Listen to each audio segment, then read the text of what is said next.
जी, आज हम बात करने वाले हैं नंबर सिस्टम का एक इंपॉर्टेंट भाग जिसका नाम है घातांक। और इस पर आपको एग्जाम में डेफिनेटली क्वेश्चन मिलता है, चाहे किसी भी तरह का एग्जाम आप दीजिए आपको डेफिनेटली क्वेश्चन मिलेगा। और घातांक इतना इंपॉर्टेंट इसलिए है क्योंकि यहाँ पर घात के बेस पर कैलकुलेशन होती है, यानी घात के रूप में कैलकुलेशन की जाती है। कहने का मतलब घात घात क्या होती है मैं आपको समझाऊंगा अभी। तो घात के ऊपर जो भी कॉन्सेप्ट लगेंगे, जो भी रूल्स लगेंगे, जो भी चीज़ें हम पढ़ेंगे वो सब पढ़ने वाले हैं हम लोग आज। और ये किसका इंपॉर्टेंट भाग है? ये बिल्कुल नंबर सिस्टम का ही इंपॉर्टेंट पार्ट है। तो यहाँ पर हम घातांक की बात करने वाले हैं। चलिए स्टार्ट करते हैं। चलिए, तो आज सबसे पहले घातांक को देखते हैं। पहले समझिए घातांक है क्या बीमारी। सबसे पहले घातांक को देखते हैं। जिसे मैंने लिखा a की पावर x। इसका मतलब अगर आपने ऐसा देखा हो तो आपने समझा होगा इसका मतलब कि यहाँ a क्या है, एक आधार है, और x क्या है, उसकी घात है। घात में जो अंक लगा होता है वो घातांक कहलाता है। तो यहाँ घात ऋणात्मक या और धनात्मक दोनों संभव है। अब a यहाँ पर आधार है, और आधार की जितनी घात लगाई जाए आधार को उतनी बार लिखकर सेल्फ गुणा किया जाता है। क्या किया जाता है? सेल्फ गुणा किया जाता है, अपने आपस में खुद गुणा किया जाता है। तो यही क्या है, यहाँ पर a आधार है और ये क्या है, इसका घात। और यहाँ पर इस पे बेस पर हम कई सारे रूल्स पढ़ने वाले हैं, कई सारे नियम पढ़ने वाले हैं जो इसके बेस पर हमसे पूछे जाते हैं, जिनको हम क्वेश्चन में अप्लाई करते हैं कि क्वेश्चन को आसान कैसे बनाया जा सकता है। तो देखिएगा, a raise to power x, जैसे मैं बोलता कि a को x से गुणा करो, इसका मतलब है a को x से गुणा करने का मतलब है a को x बार जोड़ना। लेकिन अगर a को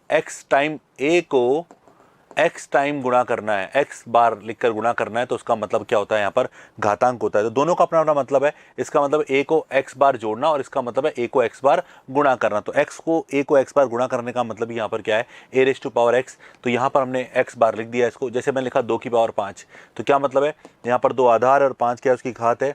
तो इसका मतलब है 2 को कितनी बार लिखना है बेटा, 2 को 5 बार लिखना है यहाँ पर। चलिए, तो मैंने 5 बार लिख दिया। तो 2 को अगर 5 बार लिखते हैं तो ये हमारा क्या होता है, बिल्कुल ये यहाँ पर a हमारा आधार है और 5 उसकी क्या है, बिल्कुल 5 उसकी घात होती है। चलिए आगे बात करते हैं हम लोग।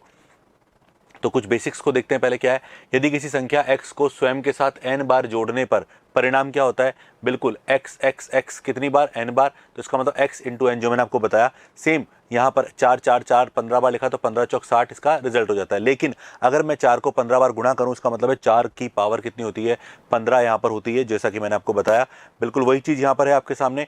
तो कोई संख्या स्वयं के साथ n बार गुणा की जाए, किसके साथ, स्वयं के साथ n बार गुणा करते हैं, तो परिणाम x की पावर n को x की घात n पढ़ा जाता है। और x यहाँ आधार है और n क्या है, यहाँ पर घात कहलाता है। ये थ्योरी वाला पार्ट है, ये ज़्यादा कुछ जरूरी नहीं है अपने लिए। यहाँ पर आगे क्या लिखा हुआ है कि संख्या के ऊपर लगी धनात्मक और घात, यहाँ पर धनात्मक और ऋणात्मक दोनों हो सकती है, तो वो क्या कहलाती है, बिल्कुल घातांक कहलाती है। चलिए, अब घातांक के कुछ नियम होते हैं, कुछ बेसिक फंडामेंटल होते हैं। उन फंडामेंटलों के बिना हम इसको नहीं पढ़ सकते, उनके बिना हम इसको ध्यान नहीं देख सकते हैं। जैसे कि सबसे पहले मैंने बोला कि a raise to power m, दूसरा a raise to power n।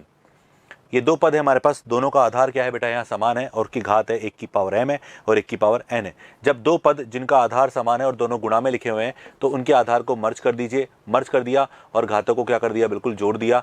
तो ये क्या हो गया हमारे पास, a raise to power m plus n हो चुका है। यहाँ पर आप देख सकते हैं कि इन दोनों का आधार समान था और इनकी घातें जोड़ दी गई। क्यों जोड़ दी गई, अब समझना है इसको। जैसे मैं लिखा a रेज टू पावर 5 और a रेज टू पावर 3, तो इसका मतलब है a को कितनी बार लिखना है, 5 बार लिखना है। इसका मतलब a को कितनी बार लिखना है, 3 बार लिखना है। अब टोटल a कितनी बार हो गया, वो a टोटल हो गया यहाँ पर 8 बार हो गया। अब कैसे हुआ 8 बार, आप डायरेक्टली अगर नियम को समझें तो आधार 1 है तो पावर को क्या कर दो, जोड़ दो। लेकिन ऐसा क्यों किया उसको समझना। अब तो a यहाँ पर आधार है, a यहाँ 5 बार लिखा हुआ है, यहाँ 3 बार लिखा हुआ है, तो 5 बार ये, 3 बार, टोटल कितनी बार हो गया, बिल्कुल 8 बार हो गया। तो इस तरह से आप देख सकते हैं a की घात कितना हो गया, यहाँ 8 हो गया। तो ये हमारा पहला नियम होता है। इसी के बेस पर हम दूसरा नियम भी बना सकते हैं। क्या कि ये तो गुणा में था, लेकिन अगर मान लीजिए यहाँ पर a raise to power m divided by a raise to power n, अगर ये डिवाइड में चला जाता तो क्या होता।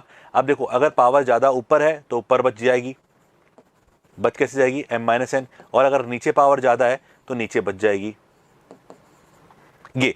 तो a raise to power m upon a raise to power n आपके पास सामने है, और अगर पावर ऊपर ज़्यादा है तो ऊपर घटा दीजिए और नीचे ज़्यादा है तो नीचे घटा दीजिए। ऐसा क्यों हुआ समझना इसको। जैसे मैंने लिखा a रेज टू पावर 5 ऊपर है, नीचे a रेज टू पावर 2 है। एक बात बताओ, ऊपर a कितनी बार लिखा हुआ है, ऊपर a लिखा हुआ है 5 बार, और नीचे कितनी बार लिखा हुआ है, 2 बार। तो हम जानते हैं ऊपर नीचे की टर्म्स आपस में कट जाती हैं।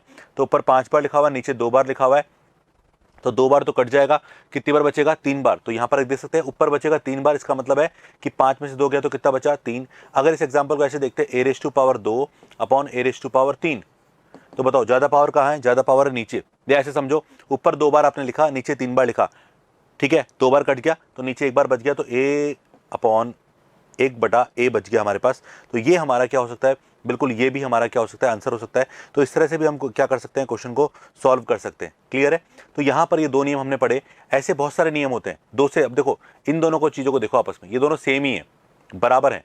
तो इसका मतलब ये है, नियम नंबर 3 क्या है कि अगर किसी आधार की घात माइनस है तो उसको पलट दो आधार को, तो पावर किस में चल जाएगी, बिल्कुल प्लस में चल जाएगी। या ऐसे कर लीजिए, ऊपर अगर प्लस पावर है तो आधार को पलटते ही घात किस में चल जाएगी, माइनस में चली जाती है। तो a अपॉन बी की पावर अगर हम देखें, बिल्कुल अगर माइनस n है तो उसको b अपॉन a की पावर क्या हो जाएगा, बिल्कुल n हो जाएगा यहाँ पर। ऐसे भी हम कर सकते हैं। क्लियर है? तो ये 3 नियम तो देखते हैं। अब फिर अभी तो नियम और भी हमारे पास, एक एक करके। यदि m और n 2 धन पूर्णांक हैं और एक वास्तविक संख्या है, तो ये वैसे जरूरी है समान आधार के लिए, यानी आधार जब हम बोलते हैं तो आधार a है तो a की पावर m गुणा a की पावर n। अगर आधार समान है, घात m और n यहाँ पर क्या है, 2 धन पूर्णांक हैं, ठीक है, पॉजिटिव है, नेगेटिव भी हो सकते हैं, कोई दिक्कत नहीं है।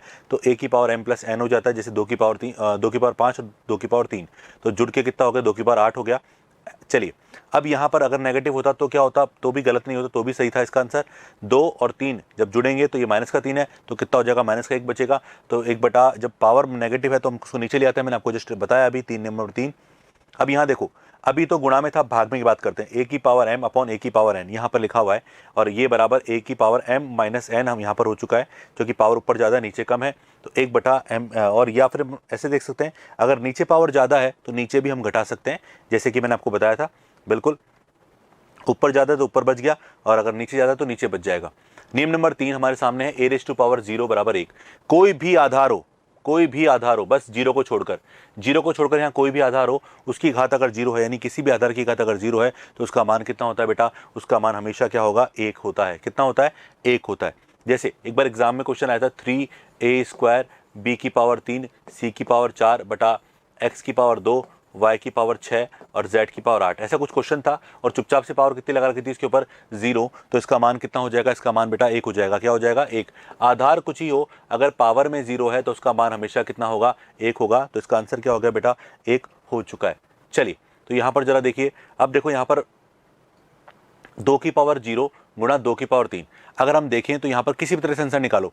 2 की पावर 0 का मतलब कितना होता है, 2 की पावर 0 का मतलब होता है 1 होता है, और 2 की पावर 3 का मतलब कितना होता है बेटा, 8 होता है। 8 इंटू 1 गुणा करेंगे तो कितना आएगा, बिल्कुल 8 इसका क्या हो जाएगा, रिजल्ट हो जाएगा। एक तरीका ये। सेकंड तरीका ये कि आधार समान है, आधार समान तो क्या करोगे, घाते जुड़ जाएंगी, घाते जोड़ो तो 0 + 3 कितना हो जाएगा, 3 हो जाएगा। और यहाँ पर 0 + 3 का मतलब कितना होता है बेटा, 3 होता है। तो 2 की पावर 3 कितना होता है, 8 होता है। यहाँ पर आप देख लीजिए, इसका मतलब अगर हम देखो तो यहाँ पर इसका मतलब हो गया 1, और इसका मतलब क्या है, इसका मतलब 1/5 की पावर 3 बोल सकते हैं हम लोग। तो 1/125 का क्या हो जाएगा, रिजल्ट हो जाएगा। तो इस तरह से हम इसको देख सकते थे। चलिए आगे बात करें। अब किसी की पावर अगर नेगेटिव है तो उसको नीचे ले आओ, क्या बन जाएगा, वो पावर क्या हो जाएगी, उसकी पॉजिटिव हो जाएगी। तो यहाँ पर पावर पॉजिटिव निकल के आ चुकी है। जैसे कि 5 की पावर -3 यहाँ पर था, इसका मतलब क्या था, 1/5 की पावर 3, जिसका मतलब 1/125 होता है। पूरी क्लासेस देखने के लिए अभी डाउनलोड करें परिष्कार वर्ल्ड ऐप।